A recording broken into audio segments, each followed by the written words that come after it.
Édith Bouvier, bonsoir. Bonsoir.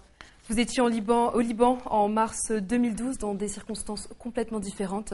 C'était il y a 8 mois. Qu'est-ce qui s'est passé ces 8 derniers mois? Ces derniers mois, je les ai beaucoup passés en grande partie à l'hôpital.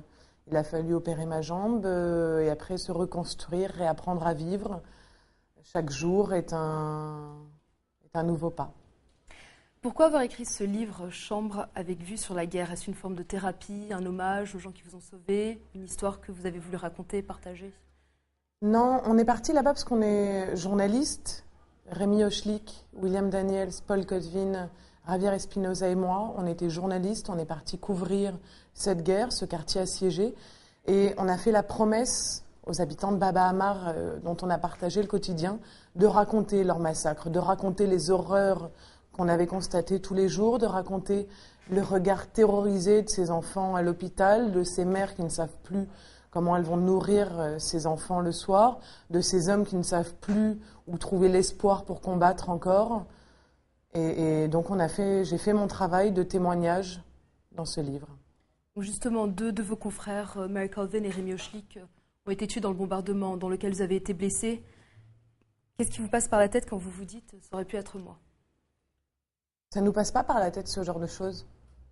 J'ai eu de la chance, j'étais mieux placée que Rémi et Marie.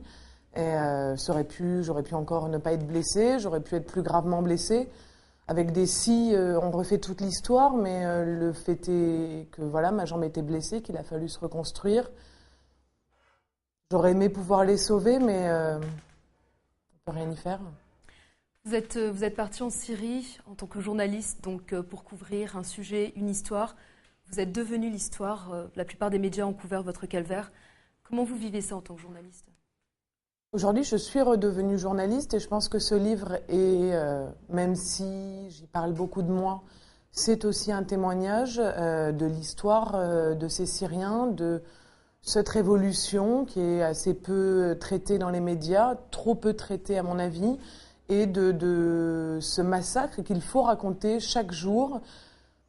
On ne peut pas oublier 32 000 morts aujourd'hui, et encore ce ne sont que les morts officielles, les dizaines de milliers de disparus, ces femmes, ces hommes, ces enfants qui pleurent leurs morts et leurs disparus chaque jour.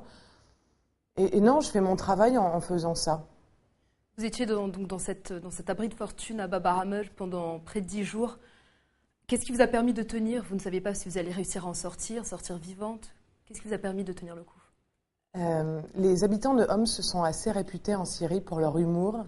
Et j'ai eu beaucoup de chance pour ça parce que chaque jour, ils trouvaient le moyen de me faire rire et de me faire tenir.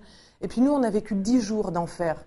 Eux, ça fait aujourd'hui bientôt 20 mois qu'ils vivent cet enfer. Donc forcément, on tient parce que nous, on pleure la mort de Rémi, la mort de Marie, mais eux pleurent des morts chaque jour.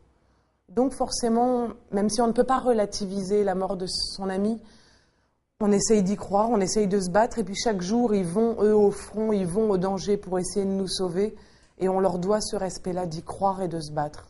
Est-ce que vous voyez une issue à ce conflit qui dure, comme vous l'avez dit, depuis près de 20 mois maintenant? J'ai pas de boule de cristal, donc je vois pas d'issue à ce conflit. J'espère juste que ça va se terminer le plus rapidement possible, parce que là, il faut que ça s'arrête, il faut que ce décompte macabre s'arrête à un moment ou à un autre, par une intervention militaire, par une intervention étrangère, quels que soient les moyens qui seront mis en œuvre, mais il faut que ça s'arrête. Votre livre est ponctué de petites anecdotes, comme quand vous racontez que vous venez d'acheter des nouvelles baskets jaunes et noires, que vous n'avez pas en noir pour qu'elles soient plus discrètes, des baskets qui étaient d'ailleurs trop petites. Pourquoi avoir mis ces petites anecdotes? Est-ce que c'est un moyen justement de rendre peut-être la réalité un peu plus acceptable? Parce que ça faisait aussi partie des choses auxquelles on pense dans ces moments-là. Moi, cette pensée de me dire que si j'avais eu un pantalon un peu plus moulant, peut-être que ma jambe aurait moins gonflé. C'est tous ces petits riens qui nous passent dans la tête dans ces moments-là et qui m'ont fait tenir, qui nous ont fait sourire et que j'avais envie de raconter. On vous a accusé d'avoir pris des risques en allant en Syrie, notamment à Homs. Et pourtant, dans le prologue de votre livre, vous dites que quand vous êtes arrivé, vous avez senti que c'était votre place. malgré la peur que vous avez pu ressentir en arrivant Moi, ici? j'ai jamais entendu ces critiques. Je pense pas qu'on m'ait accusé d'avoir pris de risques.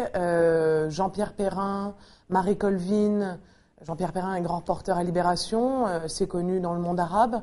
Marie Colvin était une journaliste très expérimentée. Et tous les journalistes qui se sont succédés en Syrie ne sont pas des têtes brûlées. Ça fait partie des choses que disent les gens qui restent dans leur bureau à Paris, les gens qui refont le match et qui bougent pas sur le terrain. Nous, on n'a pas pris de risque, on est juste allé raconter une histoire. Après, on n'est pas innocent, on savait très bien où on allait, on savait très bien qu'il y aurait des bombardements, qu'on verrait des choses atroces. La seule chose qu'on ne savait pas, c'est qu'on serait les cibles visées de ces bombardements. Tout à l'heure, là, dans quelques instants, à 19 heures, vous serez au Salon du Livre pour une discussion autour de votre livre, justement. Qu'est-ce que vous êtes venu dire au public libanais?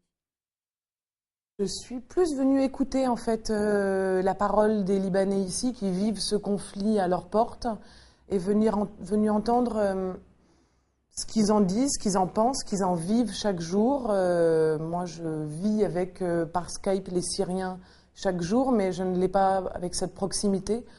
Et puis, je suis venue aussi discuter, essayer de comprendre ce que les gens pensent, pourquoi, comment, qu'est-ce qu'on peut en faire. Et c'est des échanges toujours intéressants. Et dernière question pour terminer, comment est-ce que vous voyez le futur à partir d'aujourd'hui? Le mien, le vôtre? Le vôtre. Le mien, pour le moment, tout va bien. Je suis au journal Le Figaro. Vous êtes prête à repartir, couvrir des conflits, l'actualité? Pour le moment, j'ai pas envie d'entendre le bruit des bombes. Et j'ai perdu un ami dans ce conflit-là. J'ai pas envie d'en voir d'autres tomber. Donc, pour le moment, non. Mais on verra bien. J'ai la chance d'avoir une rédaction qui m'entoure et qui m'épaule. Et on verra bien.